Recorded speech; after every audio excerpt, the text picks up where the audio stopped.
This Family Life News podcast is made possible by the support of listeners like you.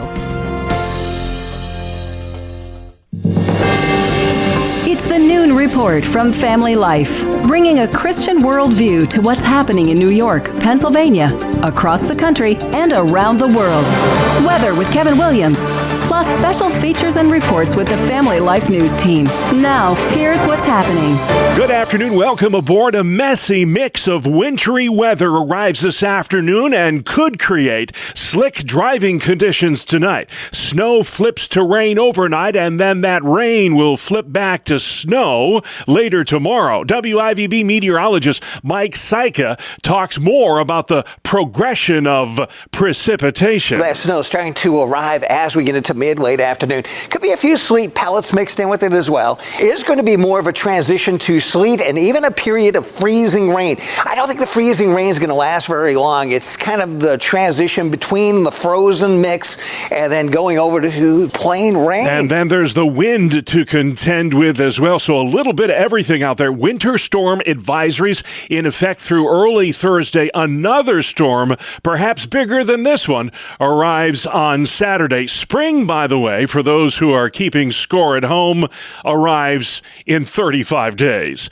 Former American hostage and Butler, Pennsylvania teacher Mark Fogel met last night at the White House with President Trump just hours after winning his release from a Russian prison. I feel like the luckiest man on earth right now. Correspondent Weijia Jiang. To watch this all unfold in this way, it was a stunning moment. Fogel spent over 3 years in captivity for bringing a small amount of medical marijuana into Russia back in 2021. Good on the Trump administration for getting him out so quickly, and it is a cause for celebration, and we'll just wait to see how this might relate to the overall strategic relationship between the United States and Russia. Former CIA station chief Dan Hoffman hopes the release of Mark Fogel sparks a wider conversation on how to wind down the war between Russia and Ukraine. President Trump is doubling down on a Saturday deadline for Hamas to release all the hostages in Gaza. I don't think they're going to make the deadline personally. I think they want to play tough guy,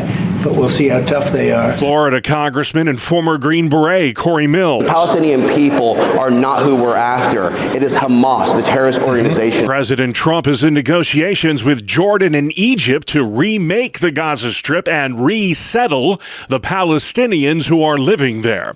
Former Hawaii Congresswoman Tulsi Gabbard being confirmed today as Director of National Intelligence. Gabbard ran for president as a Democrat in 2020 before switching sides and joining Team Trump in the last election. Defense Secretary Pete Hegseth delivering remarks today at NATO headquarters in Brussels, Belgium.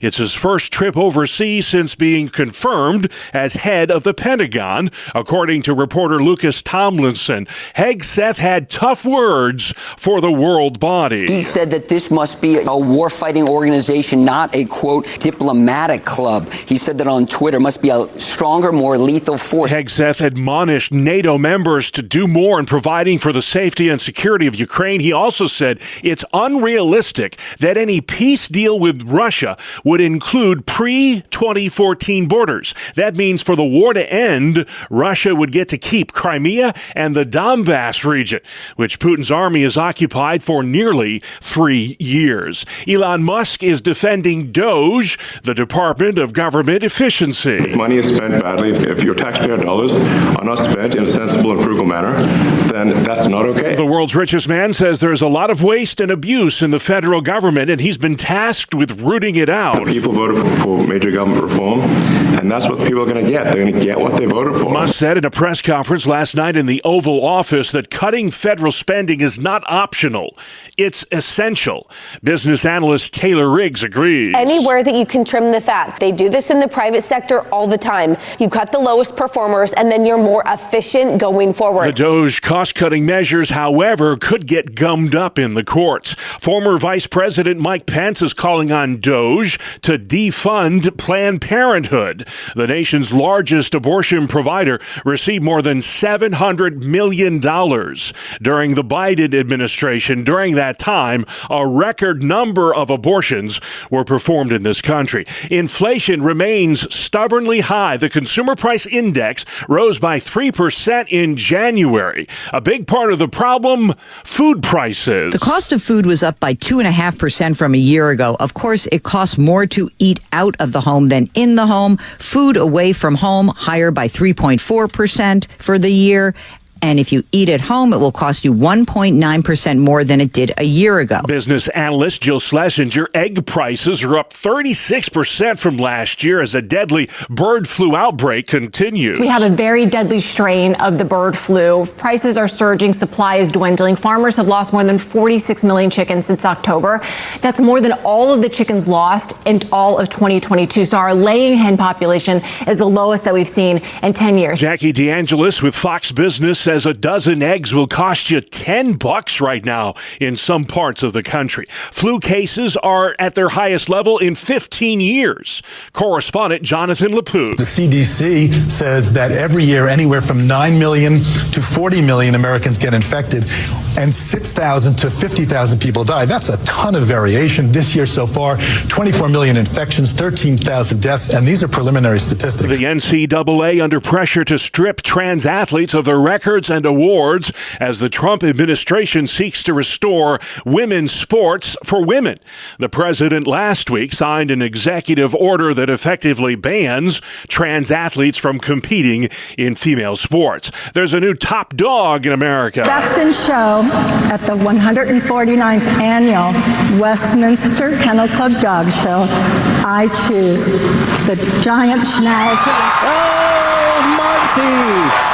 Monty, the Giant Schnauzer, bested 6 other finalists to claim top dog honors last night in New York. And still to come on the Noon Report, winter wallop, back to work, and agony in Amherst. Good afternoon. I'm Kevin Williams, tracking some messy weather on the way. Snow, ice, rain, and wind all in the mix, and we do it all again, perhaps in a bigger way, this coming weekend. Forecast details are up in 10. All right, Kevin, we'll check back then. That drive home could be a tough task today. Family Life's Dee Haley has the view from our Buffalo newsroom. The National Weather Service has issued a winter weather advisory for all of western New York from 1 o'clock this afternoon until 4 o'clock tomorrow morning. Snow showers are likely to develop this afternoon with some freezing rain and sleet mixing in. The advisory does include this evening's commute. While only minor amounts of snow and ice are expected, a period of slick travel is likely before the mixed precipitation changes over to all rain overnight.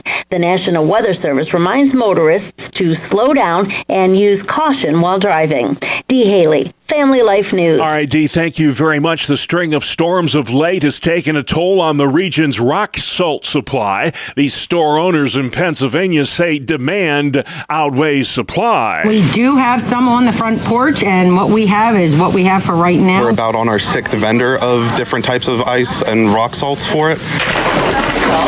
It is kind of difficult getting it in. We're getting a couple trucks a day, but a lot of it has already been sold, and we have a pretty long wait list for it. The rock salt shortage has a lot of folks searching for alternatives. The ash from wood stoves can act as an ice melt. Other alternatives include beet juice and kitty litter. Pennsylvania Senator Dave McCormick weighed in today on the release of Mark Fogel, a history teacher from Butler, Pennsylvania. Here we are, 22 days into the president's term, and Mark is home, and it's such a joy. And this is what America First looks like, focusing on American citizens. And Mark was overjoyed. I know his family is overjoyed, and we're just so proud of him and proud of the president for making it all happen. Fogel was let go in a prisoner swap with Russia. He'd been in custody there on trumped-up drug charges for over 3 years. 100 people will be losing their jobs when a Buffalo manufacturing plant shuts down later this year. CertainTeed, located in Buffalo's Lakeside neighborhood, makes fencing, railing, and decking. It will be no more in the coming months, according to WIVB in Buffalo. Pennsylvania's doled out more than $13.5 million the past few years to help hundreds of farmers battle bird flu. The virus originated in wild birds like ducks and geese, who often show no signs of the illness. Ag expert Chad Hart. The biggest vector is usually wild birds, migrating, bringing the disease into an area where it wasn't before. And it's really hard to control that interaction between domesticated birds and wild birds, especially when we want things like cage-free eggs. Bird flu's been detected at commercial poultry farms in Cumberland, Dauphin, Lancaster, Lebanon, and Lehigh counties. Over 2 million birds in Pennsylvania have been infected in just the past month. The body of a missing Amherst, New York woman was found yesterday, 3 days after she disappeared. 29-year-old Leah Belito was found in a creek Tuesday morning. Her death is under investigation, but at this point, police do not suspect foul play. This man took part in the hunt for Belito. Oh, I searched for 3 days. I'd feel terrible if it was my daughter. There are a lot of people came out, which was phenomenal. Over 60 people took part in the search for that Amherst woman. An Amherst high school English teacher among 7 men arrested as part of an undercover sting operation targeting online predators. 45-year-old Jeffrey Testa was busted after arriving in Fairfax County, Virginia, to meet what he thought was a minor. Turns out he was met by detectives who promptly put him in handcuffs. Testa is currently being held at the Erie County, New York Correctional Facility. Pennsylvania Governor Josh Shapiro says President Trump's proposal to rebuild war-torn Gaza is disrespectful. Look, I get this guy. He likes to make a lot of noise. He likes to put a lot of stuff out there, throw a bunch of stuff up against the wall and see what sticks. I just thought this was both unserious and unhelpful at this time. Shapiro thinks Trump's plan to take over the Gaza Strip would violate international law. New York Democrats have shelved a plan to delay for months a special election in the North Country. That's the race to replace outgoing Congresswoman Elise Stefanik. Republicans accuse the bill's backers of playing politics to keep that seat vacant and therefore making even slimmer the GOP's already slim majority in Congress. But Democrat John McDonald says that was never the intent. I'm always in favor of saving taxpayers money. And when you think about special elections, usually very low turnout, it sometimes can be perceived as being a waste of money. And that's why the idea to move to a primary or a general election, that was appealing to me. Republican Mary Beth Walsh says Democrats were wise to abandon the delay tactic. It's a big win for New York, and it's a big win for New York 21, because this would have really disenfranchised about 800,000 residents in that district. So it's the right result. Stefanik will vacate her North Country congressional seat, once confirmed as President Trump's UN ambassador. Pennsylvania State Senator Chris Gebhard wants to force state workers back to the office full time. The Republican says too many are taking advantage of antiquated COVID-era policies. Gebhard says it's disrespectful to the taxpayer for the Commonwealth to continue to fund jobs that people aren't showing up to. Amazon, Google, some of the biggest companies in this country, they just basically told their people, okay, the past is over. We're going back to the way we were. This is what our corporate policy is. You either do it or you get fired. Small business owner Brian Furtenbaugh tells ABC 27. Maybe I'm old school, but when you get hired for a job, you're required to do what they ask of you. And if you're asked to work out of an office, you need to be in that office 5 days a week. About 2% of Pennsylvania's state workers still work full-time from home. Flu is not the only thing making the rounds these days. Health officials say there's been an alarming jump in the number of whooping cough cases. More than 350 new cases reported in this country in just the past week. That's up 27% from the week prior. We're seeing an increase in non-medical exemptions for vaccination, a decrease in vaccination rates, and that is partly why we're seeing an increase in this vaccine-preventable disease. CBS News medical contributor Dr. Celine Gounder. Sports is next. We call it the 2-minute drill right here on the Family Life Noon Report. Good afternoon, I'm Randy Snavely. Bob, the Knicks have now won 3 out of their last 4 games after taking down the Pacers 128-115 in Indiana last night. Karl Anthony Towns, a big night for the New Yorkers. He had 40 points and grabbed 12 rebounds. Josh Hart also came up big with his own double-double, 30 points and 10 boards. The Knicks now 35-18 on the season. 76ers continue to drop games. The latest, a 106-103 defeat to the Raptors. Joel Embiid had 27 points and 12 rebounds as Philly lost their 4th straight. Tyrese Maxey, a horrible night, 1 of 9 from the field. He finished with 5 points. The Pistons beat up the Bulls 132-92, and the Grizzlies outlasted the Suns 119-112. Well, the inaugural Four Nations Face-Off begins tonight with Sidney Crosby and Canada taking on William Nylander and Sweden in Montreal. The Four Nations Face-Off is a round-robin tournament featuring teams of NHL players from Canada, Finland, Sweden, and the United States. Each country will play 3 games in a standard round-robin format.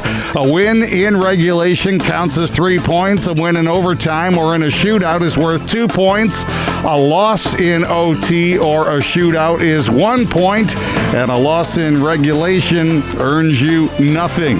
The 2 teams with the best records after the 3 games will then play in a 1-game final.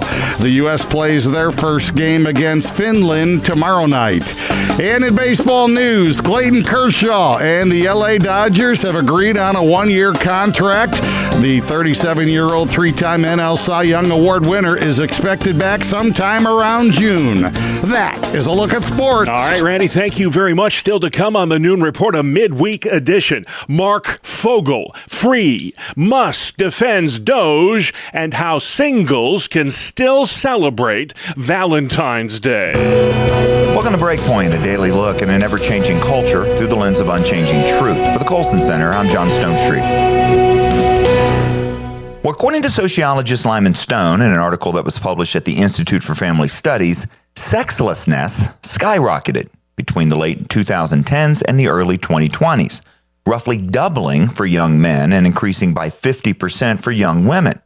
According to this data that was gleaned from the National Survey of Family Growth, there's been an unprecedented rise in celibacy, especially among those in the 22 to 34 age bracket, that period of life in which historically most people have gotten married. Now, of course, on one hand, the decline of hookup culture is clearly a good thing.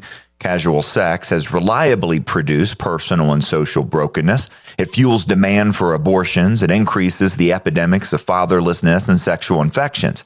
However, as Stone is careful to clarify, these surveys do not reflect a sudden outbreak of the virtue of chastity.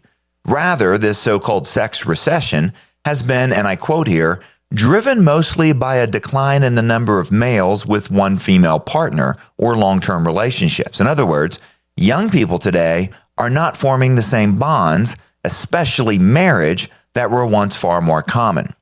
And a kind of ironic twist, the solution for America's sex recession is the same as it was for the sexual revolution, to rebuild a culture built on a proper understanding of the human person, especially as we're individuals made in the image of God and together for the institution of marriage.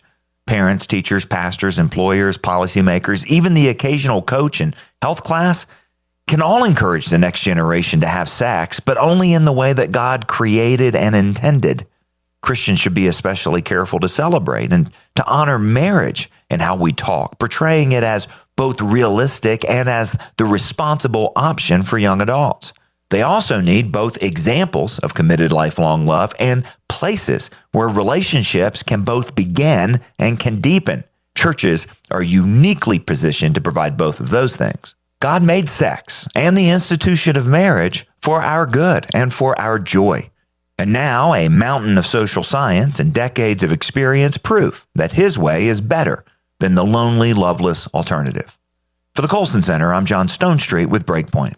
Today's Breakpoint was co-authored by Shane Morris. And for more resources to live like a Christian today, go to breakpoint.org. Thank Thank you, John. Outside next, Kevin Williams. Here is your family life weather forecast. Our call for this afternoon is cloudy. Snow will arrive in parts of the area before the afternoon is through. High temperatures in the 30s. That snow will transition to an icy mix, and then rain showers tonight with gusty winds and rising temperatures. For tomorrow, windy, morning rain showers, afternoon snow showers with falling temperatures. Brisk and cold Friday, sun, clouds, flurries, a little bit of lake snow southeast of Lake Ontario. High temperatures on Friday, mainly in the 20s. All right, Kevin, thank you. We do have winter weather advisories in effect this afternoon for much of the listening area. Snow tonight will flip to rain tomorrow, and then back to snow later Thursday. A real mess in store. The progression of precipitation will at times create tricky travel conditions. The wintry mess closing schools from Kentucky to Philadelphia, and thousands of flights and travel plans already delayed or canceled. Reporter Adrian Broadus in snow-covered Kansas City today, where a second round of wintry weather arrived. We'll feel the effects of that storm on Saturday. The U.S. Senate voting today to confirm Tulsi Gabbard as the new director of national intelligence. The former Hawaii Congresswoman ran for president as a Democrat in 2020, but then left the party 2 years later and endorsed Donald Trump. A former hostage was draped in an American flag last night as he met with the president at the White House. After 3.5 years in Russian captivity, American Mark Fogel is back on U.S. soil. I feel like the luckiest man on earth right now. President Donald Trump welcomed the Pennsylvania school teacher to the White House late last night. It's great to have you back. And have a great life. In 2021, Fogel was arrested at a Moscow airport for carrying a small amount of marijuana. His family says it was to treat back pain. The White House said it's a sign of goodwill in ending Russia's war with Ukraine. Reporter Jared Hill. President Trump says U.S. control of the Gaza Strip will lead to peace in the Middle East. The commander-in-chief met yesterday at the White House with Jordan's King Abdullah. The king is against the Trump proposal, but he did agree to take in 2,000 Palestinian children. Elon Musk is defending his efforts to downsize the federal government. He took questions from the media last night at the White House. And a lot of times, people that don't get what they voted for, but in this presidency, they are going to get what they voted for. And that's what democracy is all about. Musk was peppered with questions about the newly formed Department of Government Efficiency. The world's richest man was flanked by his 4-year-old son, X, and President Trump during that impromptu press conference. Inflation is rising more than expected. January's consumer price index rose 3% from last year. Food prices, a big reason why. The cost of eggs are up 36% from last year, due in large part to a deadly bird flu outbreak. A new warning today about influenza. We're now seeing, for the first time since the pandemic, deaths from flu are more than deaths from COVID. And in about 22 states, that's the case. And in some states, like California, deaths from flu are about twice the death rate from COVID. That is CBS News chief medical correspondent Dr. John LaPook. Canned tuna is being recalled at multiple grocery stores. Walmart, Trader Joe's, Kroger, and Costco announcing the recall after finding a manufacturing defect involving the can's seal. It could allow the tuna to become contaminated. Details of that tuna recall can be found on the FDA website. NASA has just announced a new target date to bring home 2 astronauts who've been stuck aboard the International Space Station for 8 months. SpaceX was already scheduled to bring Butch Wilmore and Sonny Williams home in late March, but SpaceX swapped out a new rocket for an older one and says that should mean Sonny and Butch are home a few days sooner. Correspondent Tom Costello says those astronauts launched what they thought would be a 10-day mission back in early June. Turns out it wound up being more like a 10-month mission. Hopefully those two will arrive back home sometime next month. And a giant schnauzer won Best in Show last night at the 149th annual Westminster Kennel Club Dog Show. Monty was his name, and he got top dog honors at Madison Square Garden, beating out some 2,500 other dogs that represented more than 200 breeds. You're listening to the Noon Report for Wednesday on Family Life. It's almost Valentine's Day, and not everyone's looking forward to it. Welcome to Family Life's Inside Out, where we look at how God transforms his people from the inside out. I'm Martha Manikis Foster, and today I'm talking with Lisa Anderson. We're here to talk about how a day dedicated to romantic love can be difficult for people who are single. Author, radio host, and podcaster Lisa Anderson is Focus on the Family's Director of Young Adults and Boundless Ministry. Welcome, Lisa. In broad terms, how do you find that Christian single people view Valentine's Day? And does the age of the single person make a difference in what their perspective is? Yeah, generally I think there's kind of this collective meh about it. I say as a single person myself, I feel like we see the commercialization of so many things and all the stores trying to capitalize on it. We're kind of coming through this holiday trifecta of horribleness, I say, for singles. So we've navigated Christmas, then we had to go into New Year's, and then now Valentine's Day. And it's just like, will it never end? And will I be forever reminded of my relationship status and what all that entails? And so I would say younger singles, for the most part, they tend to think, okay, well, maybe it's just not my time. I'm working on my career. Certainly as singles get older, especially if they wish to be married, it can be a really tough season. And in thinking specifically of those who maybe have gone through a really tough breakup, who are entering the new year thinking or praying or hoping that this year is going to be different, that maybe their situation will change. So there can be a lot of angst around it. So we know as people who love Jesus Christ that our identity is wrapped up in how he views us. But why, Lisa, why can that not feel like enough when all the emphasis everywhere all the time seems to point to what others have and you may want? I think it's one of those things where we have to look and realize, okay, who is God? Who does he say I am? What does it mean that I am single? What does that mean for me? Because I often have to remind myself, my singleness is not the biggest thing about me. Just like a married person's marriage isn't the biggest thing about them. So what is God calling of me in this season, and how can I really live it out joyfully? Let me just reset. If you're just joining us, you're listening to Inside Out on Family Life. I'm talking today with author, radio host, and podcaster Lisa Anderson. So Lisa, have you learned some concrete strategies that might make Valentine's Day, or maybe the whole trifecta, for unattached single people a little bit more comfortable? Sure. I think there are a few things that have really helped me over the years. And one of those is I say, don't let Valentine's Day hit you like the flu. Yeah, sure. It's made to be a romantic holiday, but who says? I think it's very helpful for us to say instead, wow, what can I do with this day? What does it look like for me to celebrate what God has given me and the relationships I do have? I'm a big proponent, first of all, of the Galentines, the Friends gatherings, the opportunity that we have to maybe look outside ourselves and encourage other people. So one example for me is I love older people, and I have a group of widows that I love and I kind of care for and have my arm around, and so I'll have them over for a movie and for dinner. That's an opportunity to bless someone else.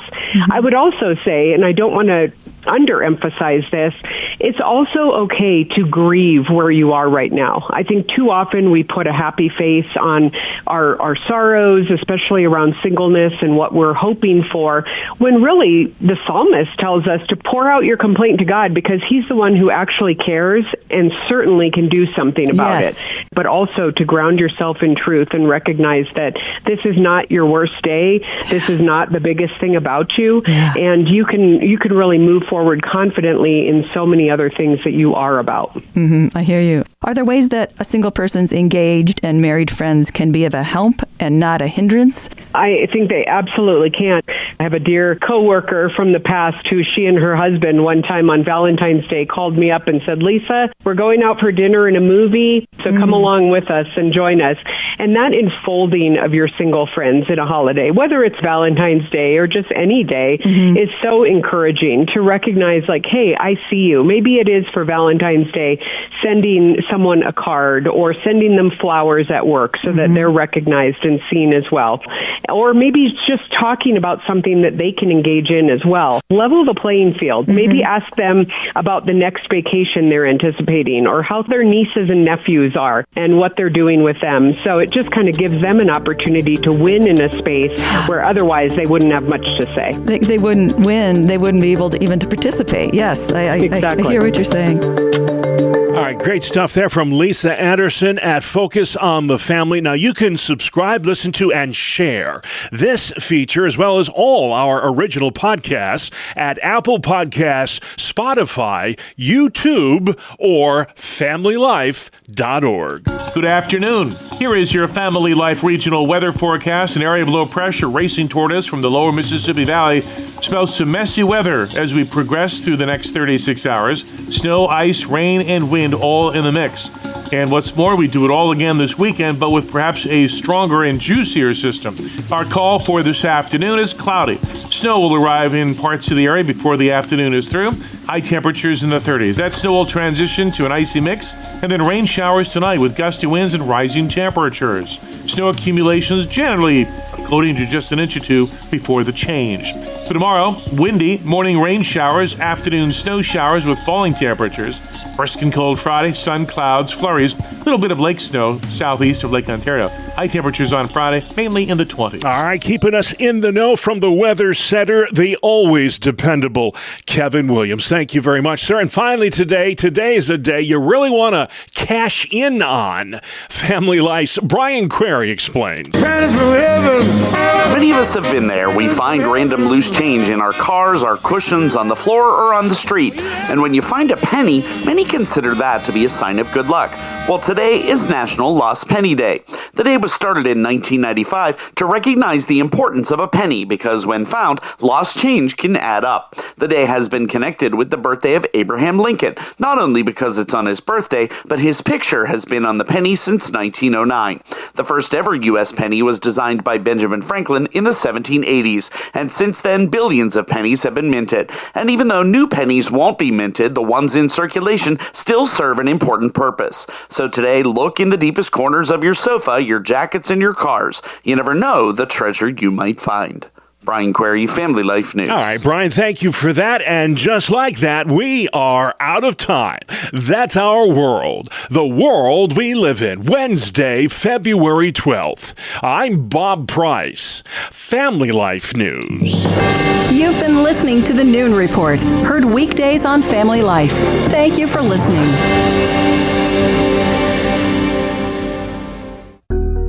Thank you for listening to this Family Life News podcast. If you've been encouraged by what you've heard, please share it with others and click the subscribe button to automatically receive future episodes. Family Life is a listener-supported ministry. Podcasts like this are made possible by your financial partnership. Find out more at familylife.org.